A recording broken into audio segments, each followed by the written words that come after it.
কি বলছিলাম, আদর্শ বীজতলা মানে যে বীজতলায় আমি প্রতিটা চারার যত্ন নিতে পারবো এবং প্রতিটা চারায় সম পরিমাণে ভাবে খাবার পাবে।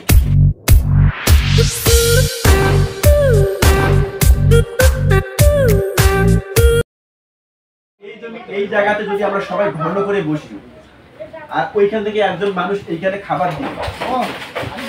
দিতে পারবে, ওই জায়গার একজন মানুষ আপনাকে প্লেটে খাবার দিবে, এই পাশে প্লেটে খাবার দিবে, উনি কি দিতে পারবে না?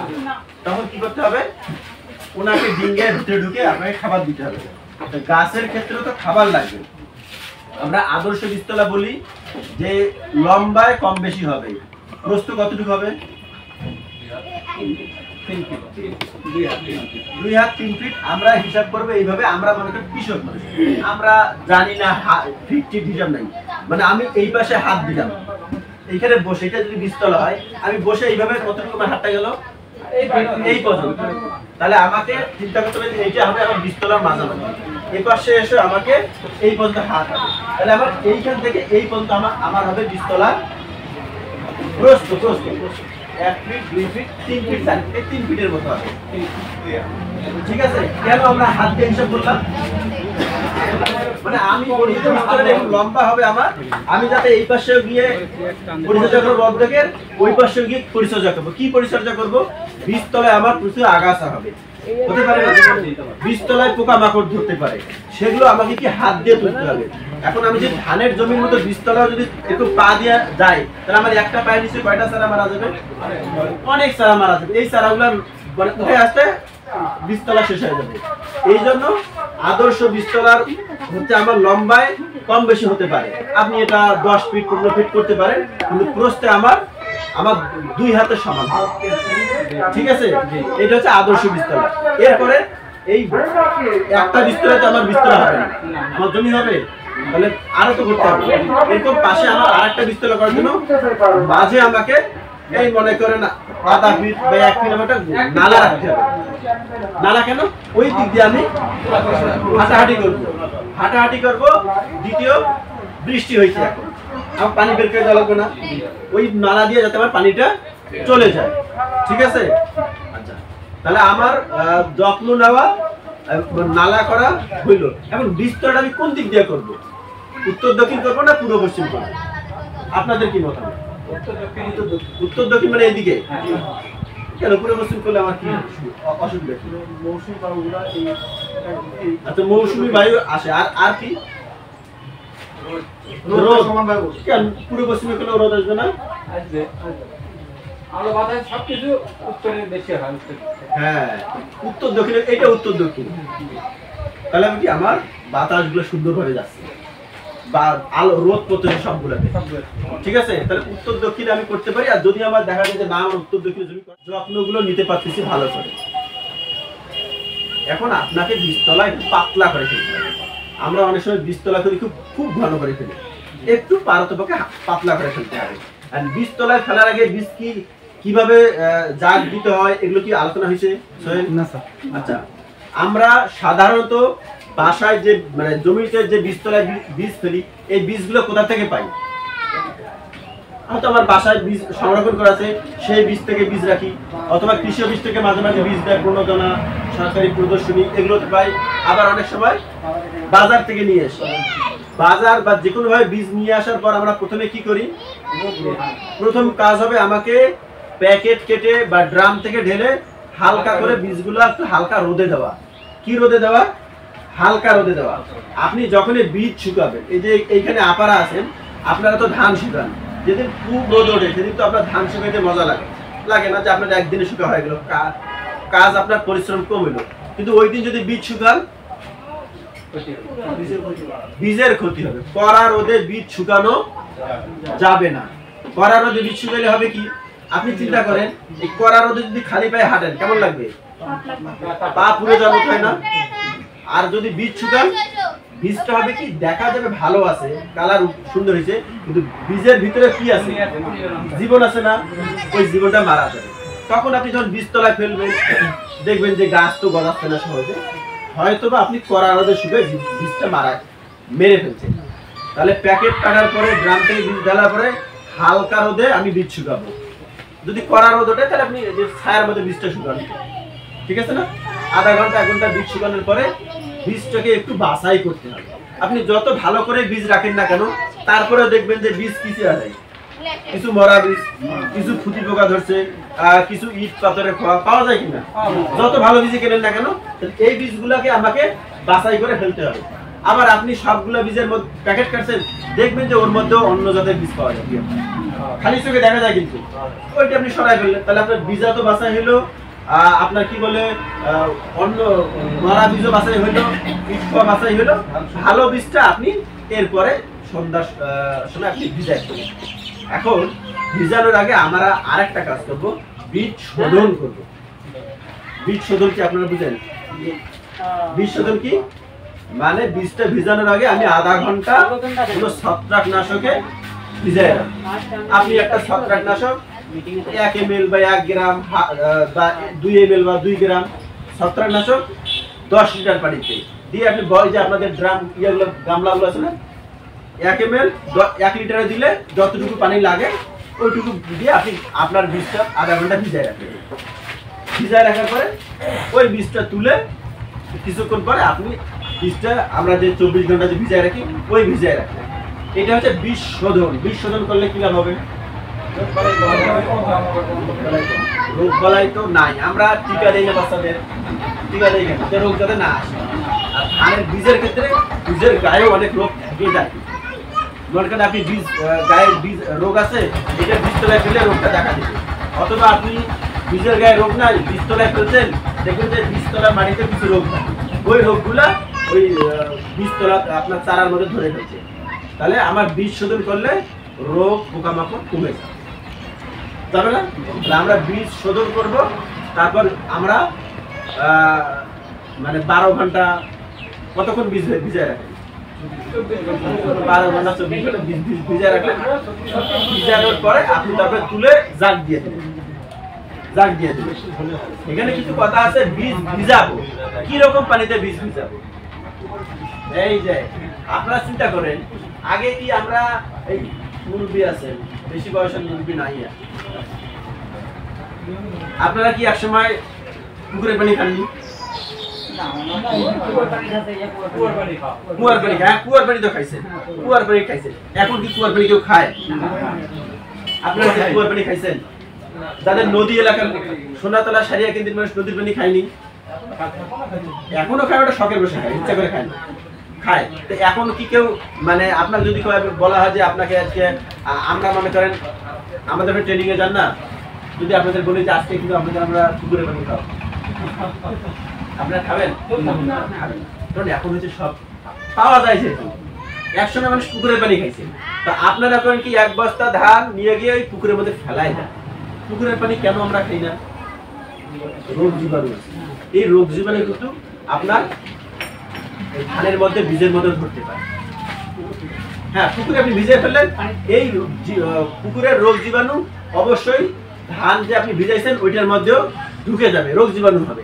তাহলে আপনার ফলন কাঙ্ক্ষিত মাত্রায় হবে না। চেষ্টা করতে হবে বীজ ভিজানোর জন্য পুকুরের ফ্রেশ পানি। পুকুরের ফ্রেশ পানি বীজ ভিজানোর জন্য সবচেয়ে ভালো। কেন বলতেছি? এক তো রোগ জীবাণুবিহীন। আচ্ছা, পুকুরের পানি যদি এখন তোলেন, বিশেষ করে শীতকালে একটু গরম গরম লাগে না, এটা ধানের জন্য বীজ ভিজানোর জন্য আরো ভালো হয়। তাহলে আমরা কতটুকু বীজ ভিজাই? আচ্ছা বলেন দেখি, এখানে সবচেয়ে বেশি বীজ কে মানে আমনে মারেন, কে কতটুকু বীজ ভিজাবেন? 10 মণ কেউ বীজ ভিজাবেন? 20 টাকা করে 10 মণ, কয় মণ বীজ ভিজান? হ্যাঁ, 8 মণ বীজ ভিজান।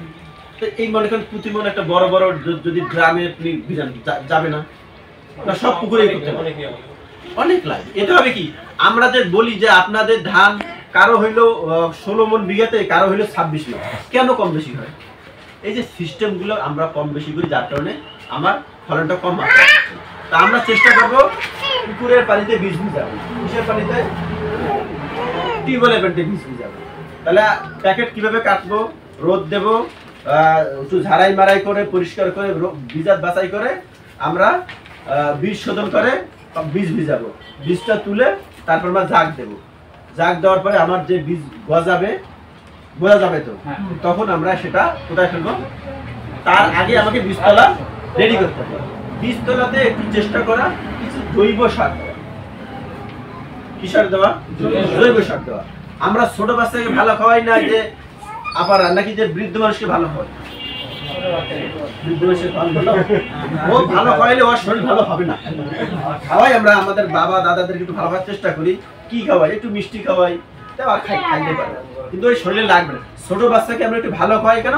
ছোটতে ভালো খাওয়াইলে পরবর্তীতে তার শরীরটা ভালো থাকবে। এখন বীজতলা আমরা কোনোদিনও সার দিতে চাই না, জৈব সার দিতে চাই না, তাই কি? বীজতলাতে হালকা করে জৈব সার দিলে ওই গাছগুলো খুব সুন্দর দ্রুত বড় হবে এবং তরতাজা হবে। চারা যদি তরতাজা হয় তাহলে আপনার কি জমিতে কি লাগবে? কম গাছ লাগবে, চারা লাগবে কম, গাছগুলো দ্রুত বড় হবে। তাহলে আমরা জমিতেও হালকা করে জৈব সার দিয়ে বীজতলায় বীজ ফেলবো, পাতলা করে ফেলবো। আর আমরা যেভাবে বেড তৈরি করার কথা ওইভাবে বেড তৈরি করবো। বেডে তাহলে করলে আমরা আলো বাতাস ভালো আসবে, চারাগুলো দ্রুত ভালো হবে।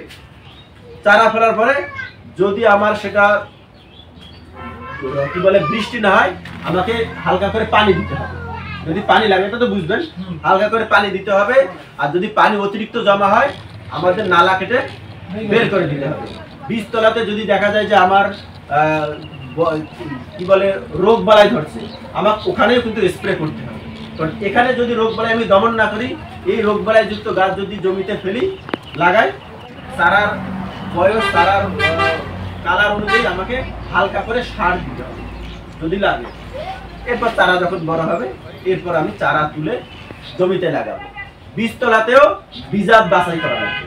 আপনি যে প্যাকেট কেটে কিছু বীজাত বাছাই করছেন না, যখন চারা একটু বড় হবে সব আপনি ফেলছেন, সব মনে করেন 75, সব কি 75 গাছ হয় বীজতলাতে? কোনো গাছ এতটুকু, বাকি গাছটাই এত বড়। বোঝা যায় কিনা?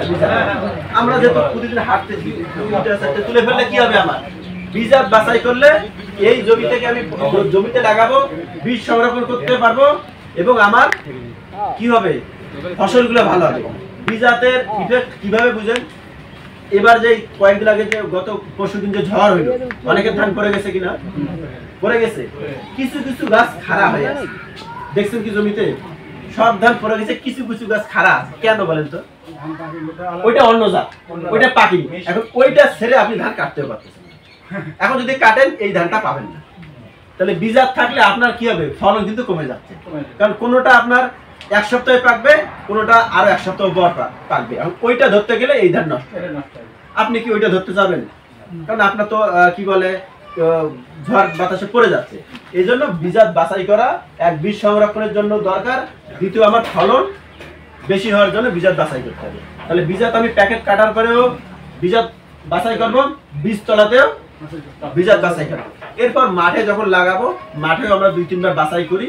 আমি কি কি আলোচনা করলাম, কি কি পদক্ষেপ বললাম, স্টেপগুলো আবার বলি। আমি বাসা থেকে বীজ নেই বা বাজার থেকে নেই বা কৃষি বীজ থেকে বীজ পাই।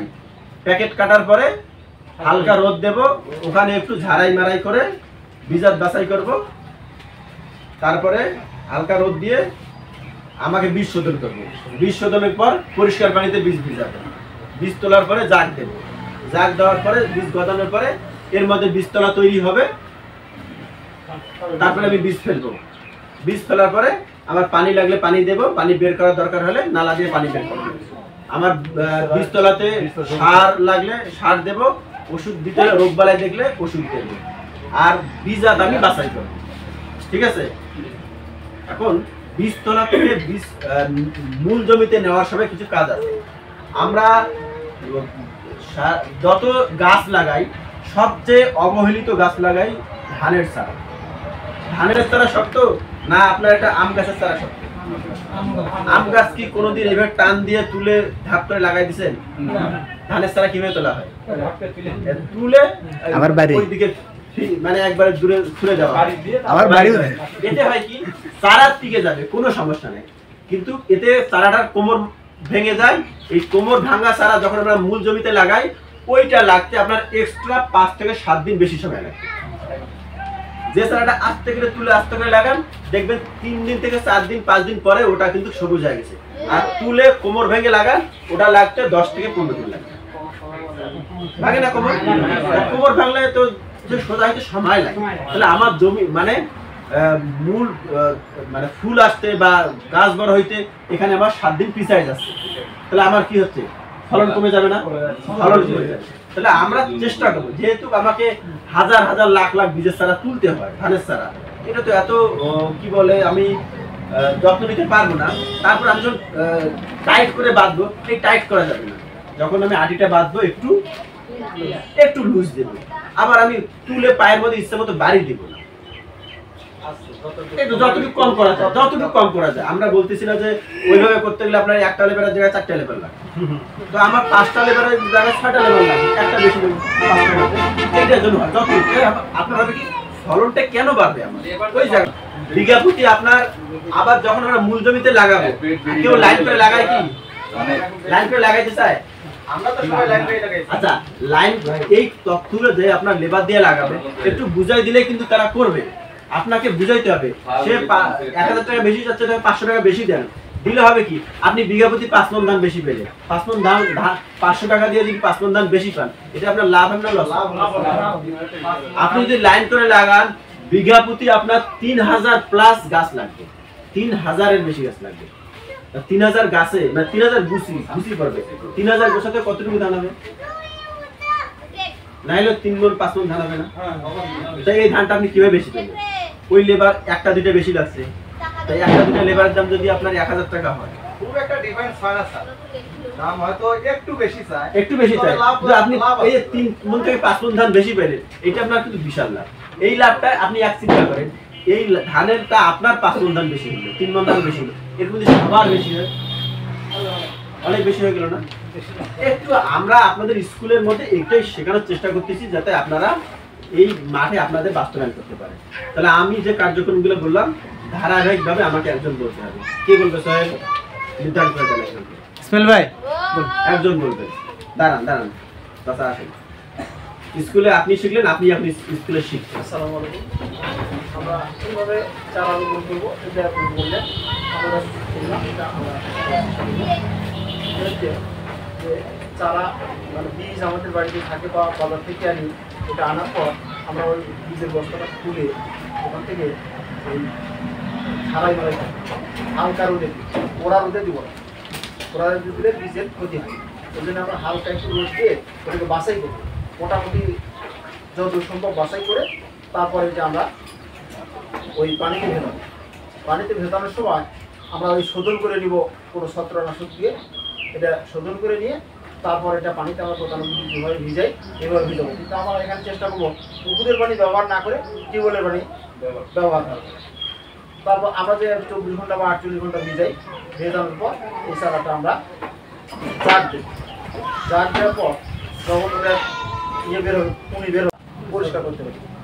হ্যাঁ, এই জন্য আমরা কি ওই 3 ফিটের মতো একটা বেড করে দিই। আর এই বেডটা আমরা যতদূর সম্ভব উত্তর দক্ষিণ লম্বা দিই। এই উত্তর দক্ষিণ লম্বা সুবিধা হচ্ছে যে এখানে আলো বাতাস ভালো পাবে, ঠিক আছে। আর লম্বা আমরা যতটা পারি আমাদের জমি যেরকম সেভাবে করবো। আর এই বীজ তোলার পরেও যেন এই দুদিকে মানে পানি বের হতে পারে বা পানি ঢুকানো যায়, এই ব্যবস্থা করতে হবে। আর একটা বিষয় হচ্ছে যে উনি বলছেন যে বীজ তোলায় যখন চারা হয়ে যাবে, তারপরও আমরা ওই যে যেগুলো বীজাত, যেটা বড় ছোটো আর কি, যেগুলো আগাছা মনে করবো বা ওই বড় ছোটো ধান, সেগুলো আমরা তুলে ফেলে দেবো। এভাবে আমরা চারা তৈরি করবো। আর এই চারায় আমরা কি করবো, ওই যদি কোনো রোগ বালাই আসে বা আমাদের চোখে পড়ে, তাহলে আমরা তার প্রয়োজনীয় ব্যবস্থা করবো। হ্যাঁ, বালাই নাশকের ব্যবস্থা। ঠিক আছে, ওনার জন্য একটা সুন্দর করে বলছে, কিন্তু উনি অনেক বয়স হওয়ার পরে হ্যাঁ অনেক সুন্দর করে বলেছে। তাহলে ঠিক আছে, আচ্ছা।